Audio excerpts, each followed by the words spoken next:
Hey guys, welcome back to my YouTube channel. ඔන්න ඉතින් ජපානයට එන්න මේ තියෙන එයාපෝට් එකේදී මම ගත්ත වීඩියෝ ක්ලිප් එකක්. ඇත්තටම මේ වෙලාවේ වීඩියෝ කරන තරම් මූඩ් එකක් තිබ්බේ නැහැ. ඉතින් මේ තියෙන්නේ මම ආපු විදිය. ඉතින් ඔයා මගේ channel එකට අලුත් කෙනෙක් නම් මගේ නම එමාෂා. ඒ වගේම ඔයගොල්ලෝ හැමෝම ගොඩක් පරිස්සම සතුටින් ඉන්න ඇති කියලා මම හිතනවා. ඉතින් අපි මැලේසියා ට්‍රාන්සිට් එක වෙලා තමයි ආවේ. මැලේසියා ට්‍රාන්සිට් එක තිබ්බේ පැය 2යි.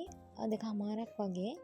ඉතින් කොහොම හරි මැලේසියා වලින් ට්‍රාන්සිට් වෙලා අපි ජපානයට ඇවිල්ලා මුලින්ම අපේ රෙසිඩන්ට් කාඩ් එහෙම හදන QR එක ස්කෑන් කරලා රෙසිඩන්ට් කාඩ් හදා ගන්න ඕන. එතනදී නම් හැබැයි ලොකු අමාරුවක් තිබ්බේ නැහැ. මොකද එතන ඉන්න හැමෝටම උදව් කරනවා ඒක කරගන්න. ඉතින් දෙවෙනි දවසේ මගේ යාළුවා ආවා මාව බලන්න. ඉතින් ඊට පස්සේ අපි දෙන්න ගියා කාසල් එකට, ඕසාකා කාසල් එකට. කාසල් එක තිබ්බේ මගේ අප්පාර්ට්මන්ට් එක ළඟමයි. ඒ නිසා අපි ගියා ඒක බලන්න.